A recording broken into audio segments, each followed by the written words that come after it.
Boa noite, pessoal! Sejam bem-vindos aqui à nossa live nesta semana, que é a semana da ENEF. Vocês sabem que estamos aqui nesta Semana Nacional de Educação. Eu sou o Eduardo Reis Filho, aqui do time educacional da Ágora Investimentos, e essa semana de 8 a 14 de novembro aqui desse ano estamos com esta temática, que é Planejamento, Poupança e Crédito Consciente. Não sei se vocês viram, quase um trava-língua, né? É o PLA-POUCRE e a saúde financeira. Temos aqui diversas lives durante essa semana e eu, como um representante aqui do time educacional da Ágora Investimentos, estamos aqui ao vivo aqui nessa programação, falando de um assunto muito interessante nessa semana, né, que tem por objetivo fazer com que os brasileiros entendam um pouco mais sobre essas questões de investir. A gente fala bastante sobre educação financeira. E hoje, com vocês uma telinha, saindo do endividamento. Eu vou me apresentar rapidamente. Eu sou Eduardo Reis Filho, eu faço parte do time educacional da Ágora Investimentos, a corretora de investimentos aqui do Banco Bradesco. E eu quero dizer para vocês que é com muita honra, com muito prazer, que a gente está aqui para falar nessa semana de educação.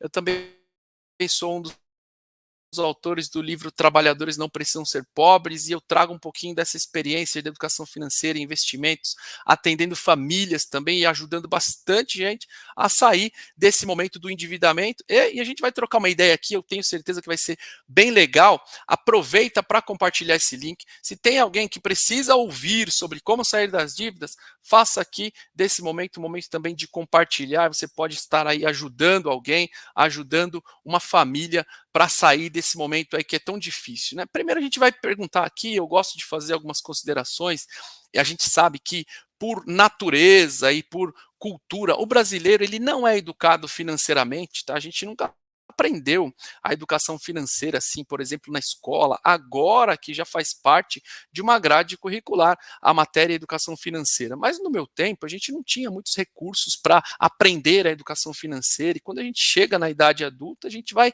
meio que aprendendo na força. Tá?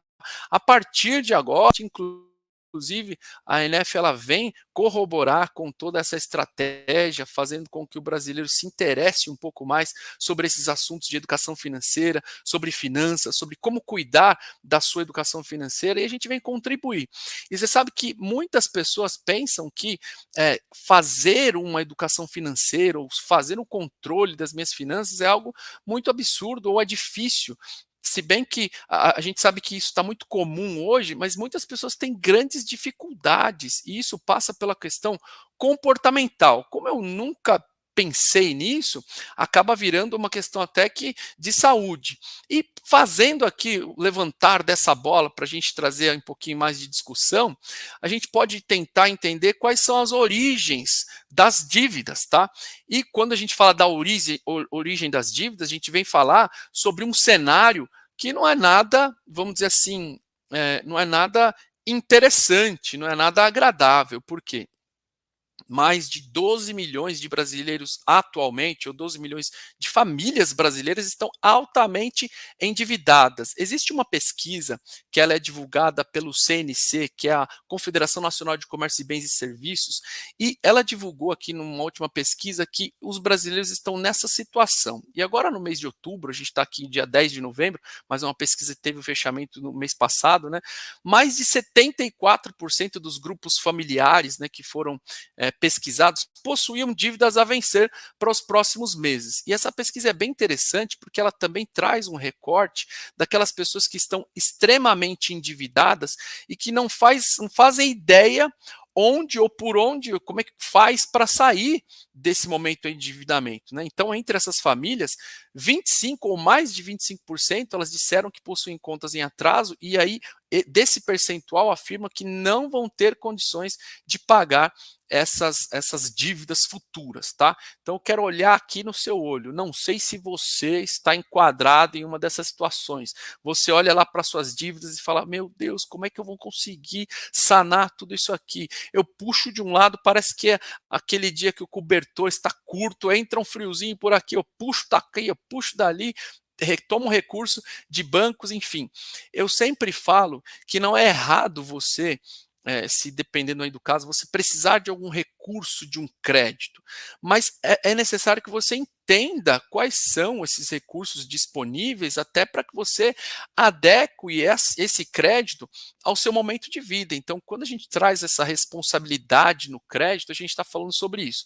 Eu encontro algumas pessoas que usam produtos de crédito de forma errada. Vou dar só um exemplo aqui, não vou entrar muito no assunto, mas é só um exemplo. Então, eu rotineiramente eu entro em dívidas e acabo utilizando o meu cheque especial. Para muitas pessoas, o uso do cheque especial já ficou incorporado na sua renda mensal e ela não consegue mais se desvencilhar. E todos os meses ela tem ali aquele ciclo.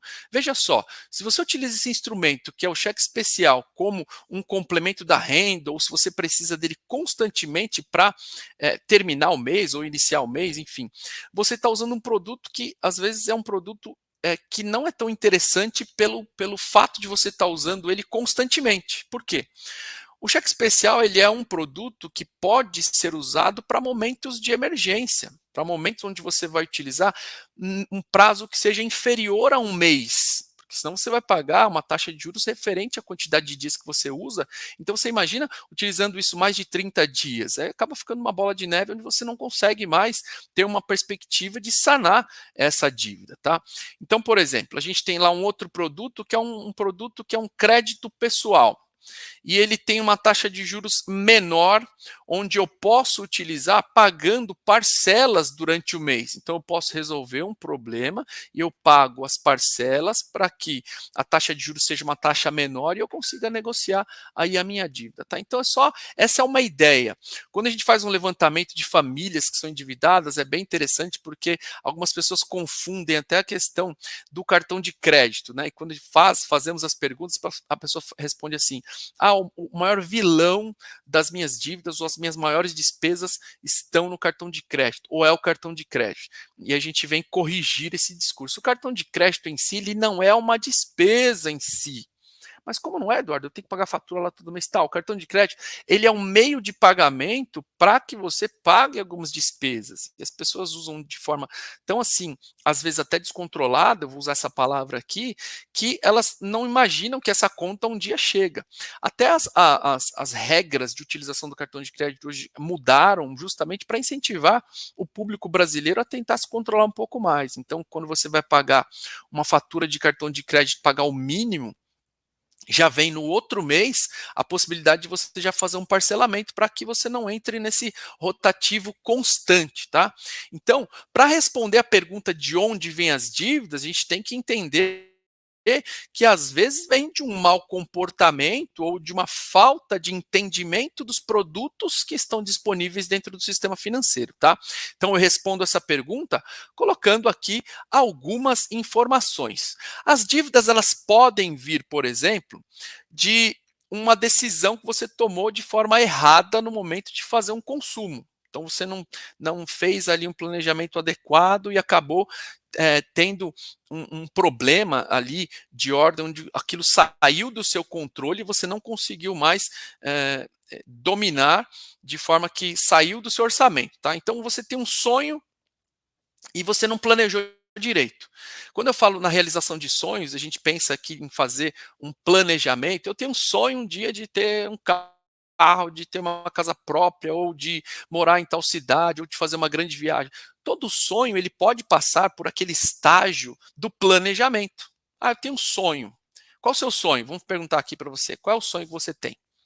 Sei aqui, eu acho que inclusive é um momento legal para a gente dar uma olhada aqui no comentário, né? O pessoal dando boa noite aqui. Eu quero dar aqui o boa noite ao Moisés Espírito Santo. Eu já vi o Moisés em outras lives nossas também. Saulo, um grande amigo. Obrigado aí, Saulo, pela sua participação. Fábio Medeiros, obrigado também pela participação aí, Fábio. E eu quero perguntar para você que está me assistindo, qual é o seu sonho? Quando você tem um sonho, o próximo passo é mensurar como que eu faço para alcançar esse sonho. E aqui está um dos grandes motivos que as pessoas acabam se endividando. Fala assim, poxa, eu tenho um sonho de fazer aquela determinada viagem. Então você vai em busca aí de saber como que eu faço para alcançar esse sonho e fala assim, ah, isso aqui eu posso conquistar com tanto dinheiro. E às vezes a gente acaba se endividando, não fazendo ali aqueles cálculos necessários para realizar esse grande feito ou essa realização de sonho, tá? Um outro fato, e o mais básico deles, quando você está numa situação de endividamento, certamente as suas despesas estão maiores que as suas receitas. Então, isso aqui é comum. Como, Eduardo? Aquilo que você ganha não consegue suprir suas necessidades. Mas eu falo isso, parece uma bobagem, mas se eu perguntar aqui quais são todas as suas despesas durante o mês, a grande maioria das pessoas fazem isso de cabeça. fazem assim aleatoriamente. Então, quando isso sai dessa rota aí do equilíbrio, né? Eu não gosto de usar muito a palavra equilíbrio, porque você tem que ter recursos suficientes para sobrar, né? Ou para ter um planejamento aí de investimento. Esse faz parte também de um plano. De onde vem as dívidas? Respondendo aqui a nossa grande pergunta que vocês viram aí na telinha anterior. Pode vir de um momento aí de crise, onde eu perdi, por exemplo, o meu emprego, eu perdi a minha principal fonte de renda. E quando a gente fala de um momento de pandemia, de momentos de crise, muitas pessoas sofreram com isso e sentiram na pele o que é perder a sua renda principal. Tiveram que ir atrás aí de uma outra fonte de renda, enfim. E quando você tem a possibilidade de fazer um planejamento financeiro, até eu quero agradecer aqui pelo Fernando, que teve uma participação ontem aqui, que ele levantou a bola para falar disso aqui. Inclusive, ele trouxe algumas informações bastante ricas, que quando você tem uma reserva para suprir algumas estratégias, como por exemplo, é claro que a pandemia ela não foi algo que foi previsto por ninguém, né? Quem falou que vai acontecer uma pandemia, as pessoas vão parar, nunca dava para prever um negócio desse, porque saiu do nosso controle. Mas a gente pode tentar prever, por exemplo, uma perda de uma renda principal, uma perda de emprego, principalmente a gente no Brasil, a gente está sujeito a isso. Mas a grande maioria das pessoas não tem uma renda que possa garantir ali 3 meses sem trabalhar, 6 meses sem trabalhar, um ano sem trabalhar, e a gente faz esse tipo de recomendação. O Fernando falou aqui ontem sobre esse assunto, tá? Essa reserva é justamente para atender esse momento aí onde você tem uma perda de renda, tá? Um outro motivo também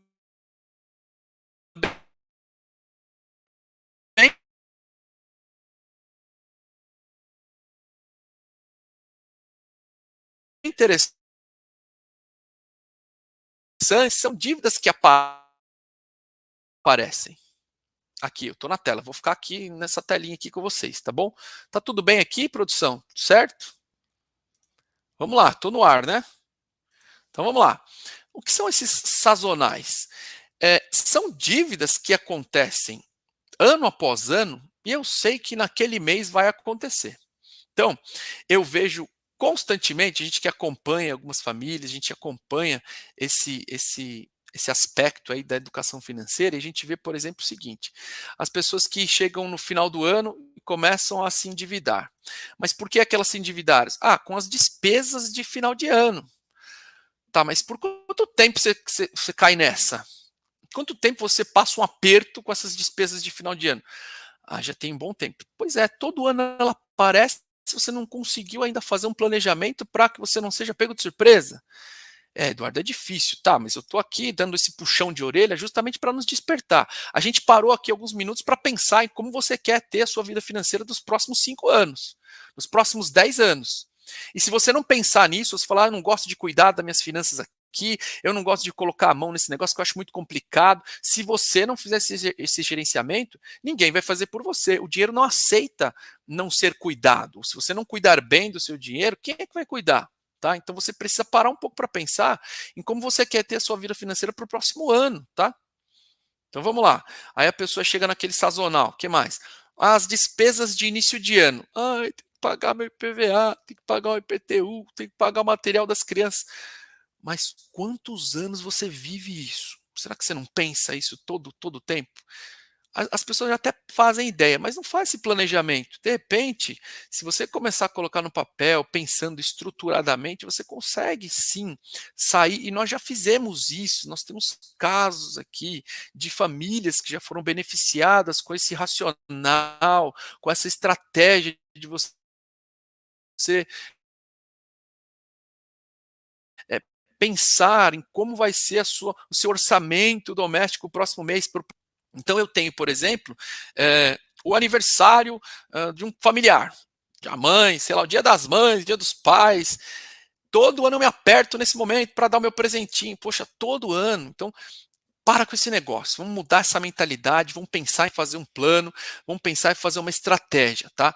E aí a gente vem com uma outra pergunta, que é o que fazer, ou o que fazer para sair dessa situação. Mas antes, eu tenho mais alguns motivos aqui que eu não queria me ater muito, como deu até um pico aqui na transmissão, fiquei meio, tá tudo ok, né? Eu estou ao vivo, legal, o pessoal me respondeu aqui.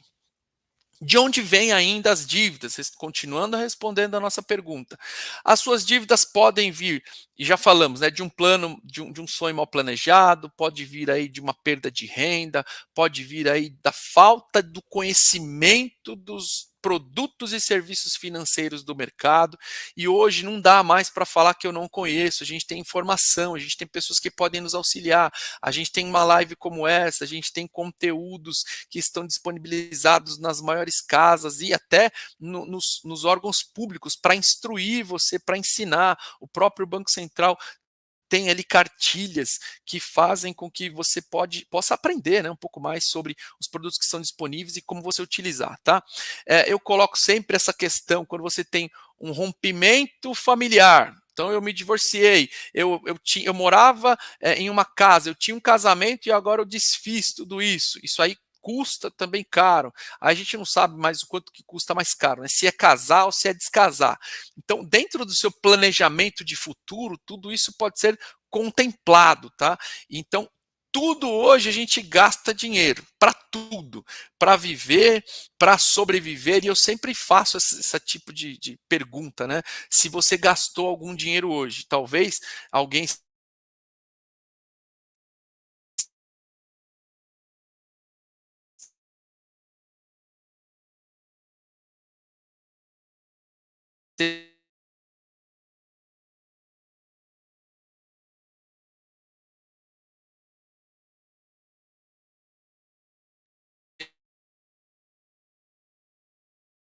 esteja trabalhando em home office ou voltou aqui. Deve ter aí muita gente utilizando a internet nesse momento e o negócio fica aqui, eh, fica nessa intermitência. Mas vamos lá, já voltei. Então, eu estava falando que muitas pessoas acabam não fazendo tendo esse conhecimento financeiro, vão se enrolando, tá? As tentações, as prestações. E vamos direto ao ponto. O que fazer para sair dessa situação? Vou colocar essa pergunta aí na tela. Como é que eu faço para resolver? E eu gosto de tratar esse assunto de forma particular, porque é o seguinte: pensa que você vai no médico resolver uma situação de saúde. Você aplica o mesmo medicamento para todas as pessoas? Obviamente que não. Para cada pessoa, uma situação. Então a gente tem que dar uma olhada com detalhe nessas dívidas. Eu coloquei aqui alguns pontos que vão fazer com que você saia dessa situação passo a passo, ou pelo menos tenha aí essa esperança de que dá para fazer. Primeiro, se você está assistindo aqui essa live, se você tem buscado conteúdo e tem o interesse em mudar, já é um bom passo, porque é possível você sair sim de qualquer situação e fazer uma virada na sua vida financeira, quando o assunto é essa questão de endividamento, tá? Então vamos lá. É preciso que você faça o mapeamento das finanças. Como? Com o velho e bom orçamento, que é uma das principais ferramentas de educação financeira. Você não precisa ser um expert no assunto, você não precisa dominar todas as macros aqui, todas as estratégias de tecnologia para mexer numa planilha de Excel, por exemplo. Não precisa. Hoje a gente tem a nota do seu celular, do seu smartphone, você pode ter um aplicativo, você pode ter até um caderno. A forma que você vai fazer não importa. O que você precisa fazer é colocar a mão na massa. Eu coloquei apenas uma imagem aqui, tá? Para que você entenda. Você tem que mapear tudo aquilo que você recebe, porque o papel não vai te mentir, o papel não vai te enganar. Então você faz ali as suas entradas de tudo aquilo que vem na tua mão e todas as suas dívidas, tá? De maneira que no final te sobre ali um saldo e para muitas pessoas que estão endividadas vão entender que essa conta que ela não vai bater porque o total das saídas elas estão maiores do que as entradas. E para isso, pessoal, existe uma técnica, existe um princípio, dá para a gente fazer isso de forma passo a passo. E se você está aqui comigo, você vai aprender esse passo a passo aqui. Hoje a gente vai falar desse passo a passo agora. Vem comigo aqui nessa telinha que você vai ver. Ó. Eu coloquei aqui alguns pontos da parte prática, até. Tá? Não vamos enrolar aqui, não. Vamos direto ao ponto. Primeiro é fazer esse mapeamento completo. Sem essa estratégia de mapear, você não vai conseguir. Para com esse negócio de saber de cabeça das coisas. Faz ali o cálculo, porque você vai ter a exata fotografia de como é que isso acontece. É como se você estivesse fazendo ali aquela declaração de imposto de renda. Muitas pessoas fazem isso durante um período aí do ano, onde ela tira aquela fotografia mesmo de como foi a sua dinâmica financeira durante todo o ano. Muitos têm ali algumas revelações, né? Puxa, eu não sabia que eu ganhava isso, eu não sabia que saía da minha mão tudo isso aqui. Se você fizer isso, esse exercício, você pode ficar aí surpreso. Pega tudo que você recebe no mês e faz essa somatória. E depois você pega tudo que você ganha ou que você tem aí como despesa e faz essa somatória. Isso pode te surpreender, tá? E aqui a gente traz uma ideia mais comportamental, né? Conversa aí com a sua família, principalmente você que tem filhos, você que mora com alguém. Vale a pena trocar uma ideia, porque às vezes eu sempre falo dessa questão, né? A gente tem uma família e os pais principalmente querem blindar os filhos sobre esse tipo de informação. E a gente tem pessoas que hoje são endividadas ou têm alguns traumas e crescem descontroladamente porque teve uma infância que era difícil e elas não sabem se elas eram prósperas ou se elas viviam em um estado ali difícil quando o assunto é finança, quando o assunto é essa dinâmica financeira. Então, o que, que é a ideia? Traz para o jogo, joga na mesa, põe ele com a família. Mesmo que tenha ali uma criança que esteja já na idade para entender algumas situações, nada melhor do que o diálogo. Pessoal, é o seguinte, eu vou fazer um planejamento aqui, vou precisar da ajuda de todo mundo. A gente vai fazer um plano para sairmos das dívidas, porque essa família aqui precisa todos rumarem para um mesmo caminho, tá? Estamos todos neste barco e a gente precisa entrar aqui em uma rota para sair do endividamento e a gente precisa que todos aqui da nossa casa estejam envolvidos nesse momento aqui e coloca as cartas na mesa. Então é muito importante essa conversa franca em família, porque muitas decisões financeiras em família vão impactar bastante, principalmente quando você fizer esse exercício de fazer corte de gastos, de fazer esse monitoramento para mudar essa questão, tá? Ali eu coloquei como terceiro tópico, eu vou colocar aqui para vocês também me acompanharem, coloquei aqui, ó, pense quais serviços podem ser cortados imediatamente. Mas como, Eduardo? Eu vou cortar algum serviço? Sim, se você tem as suas despesas que ultrapassam as suas receitas, você precisa tentar identificar dentro do seu orçamento aquilo que você vai cortar. E desde que seja ali, ou que não seja, algum serviço que seja essencial, você vai começar a fazer esse tipo de prioridade. O que é essencial? Isso aqui eu não posso de jeito nenhum. Isso aqui, eu não posso. Não, mas acho que esse dá, tá? Geralmente, o que não pode ser cortado são serviços essenciais ali, como a manutenção da casa, né? Água, luz, enfim, ali a questão da alimentação. Mesmo da alimentação, pode haver ali uma correção.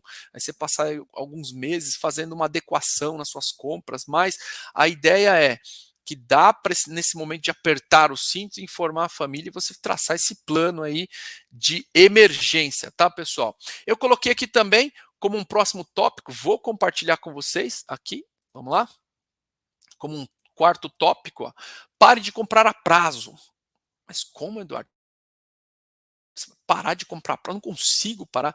Se você está num plano de sair do endividamento, você vai ver que sempre que você tiver ali aquela tentação de fazer uma compra a prazo e você tentar ou fazer uma negociação do à vista, ou até diminuir a quantidade para tentar enquadrar no seu orçamento para pagar à vista, você vai ver que com o passar do tempo isso vai te aliviar bastante. Porque o que acontece é o seguinte, ó, eu falo muito com pessoas e a gente entra no detalhe. Eduardo, mas é tão pouquinho que eu passo para comprar prazo? É isso mesmo, de pouquinho em pouquinho, vai virando um monte que você vai receber ali a sua fatura de cartão, ou no dia que você vai precisar fazer o pagamento daquilo tudo de uma vez só, você tem uma surpresa, pare de comprar a prazo. Vamos na sequência aqui, que eu disse a vocês que o negócio seria bem prático, né? Quinto, identifique as taxas de juros dos produtos de crédito. Como isso, Eduardo? É assim, ó, se você tem dívida e você tem um parcelamento, você está fazendo algum pagamento a prazo, todos esses pagamentos estão envolvendo uma taxa de juros. Por quê? Porque a taxa de juros ela é exatamente essa questão.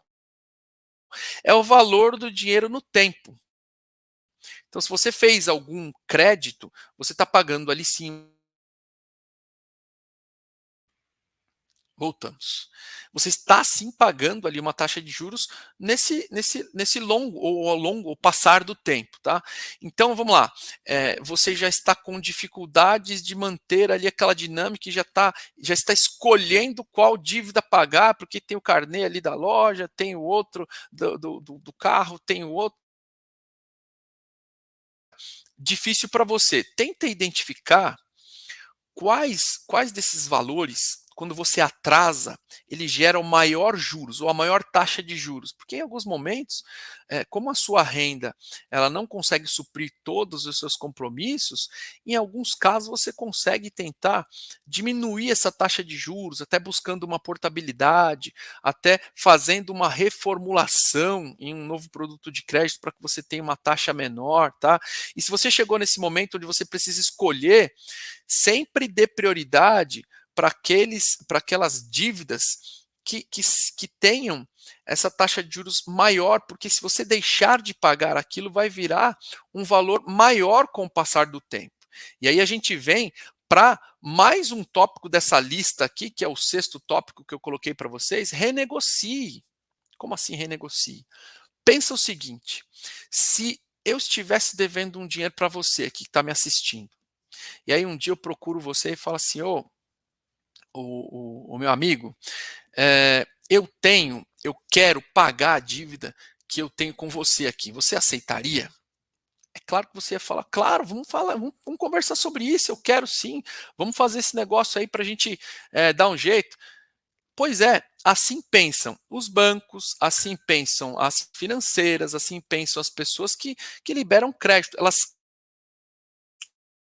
querem que os seus credores venham fazer sua renegociação. Então, a gente tem vários instrumentos, a gente tem vários momentos das instituições que promovem, né, algumas ações, inclusive, com o intuito de sanar algumas dívidas. Então, você pode fazer uma composição da sua dívida para fazer o parcelamento de uma única vez, ou parcelamento em uma única dívida, quitando as demais dívidas. Isso pode sim acontecer, tá? Deixa eu só verificar aqui. Acho que saiu meu cabo? Não, está tudo certo. Vamos lá. Então você pode sim tentar renegociar e buscar uma conversa com alguém que você está devendo, seja a escola da criança, seja um amigo, uma instituição. Vai conversar, para de vergonha, não tem problema nenhum. Todo mundo pode passar por um momento aí de dificuldade, de aperto, e vale a pena a gente sentar lá e ver qual é a melhor negociação para que você consiga resolver esse problema de uma vez por todas, tá bom? E por último aqui, gere uma renda extra. Eu vou colocar aqui para vocês me acompanharem também, ó. Gere uma renda extra. Tá aqui, ó, último ponto. Por quê? Como a gente precisa melhorar essa questão de entrada de recursos, você tem que fazer esse plano para sanar as dívidas, mas você tem que pensar em ganhar mais, ou gerar uma renda extra, estudar, fazer um curso, gerar uma capacitação, sair desse estado para que você consiga treinar um horizonte diferente do que você está vivendo agora. Se você não fizer nada, a sua situação vai continuar na mesma, tá bom? Então, isso é super importante. Você precisa fazer alguma coisa para gerar renda. Beleza? Pessoal, eu queria nesse momento aqui ficar à disposição para responder perguntas. Se alguém tiver alguma pergunta para fazer aqui no chat, se você quiser fazer alguma consideração, coloque aqui no chat, eu vou ler a sua pergunta. Quero agradecer aqui, ó, o Ricardo França, grande amigo aqui da Ágora também, está conosco. Muito obrigado pela sua participação aqui conosco, dando boa noite, dizendo aqui que a programação está excelente. Eu que agradeço, sou um fã do Ricardo. Beleza, pessoal? Se não tiver pergunta, a gente já vai partir então para o final, e a gente quer se colocar à disposição aí de vocês, colocando aí todas as nossas redes sociais e todos os instrumentos aqui para que vocês se aproximem da gente, né? Essa aqui foi mais uma apresentação dessa 8ª Semana Nacional de Educação Financeira, com a participação aqui do time educacional da Ágora. Nós terminamos essa explanação sobre saindo das dívidas, e vocês viram, o nosso assunto aqui é direto, é prático, e se vocês quiserem maiores informações, podem entrar em contato aqui conosco. Aí nós temos os contatos aí nas redes sociais, nos e-mails, tá? Estamos à disposição de vocês. Belezinha? Deixa eu tirar aqui a nossa tela. Beleza. Saiu então. Bom, não temos considerações, eu quero me despedir aqui dizendo que foi um grande prazer participar aqui desse momento com vocês. Eu quero deixar um grande abraço e até a próxima. Tchau, tchau.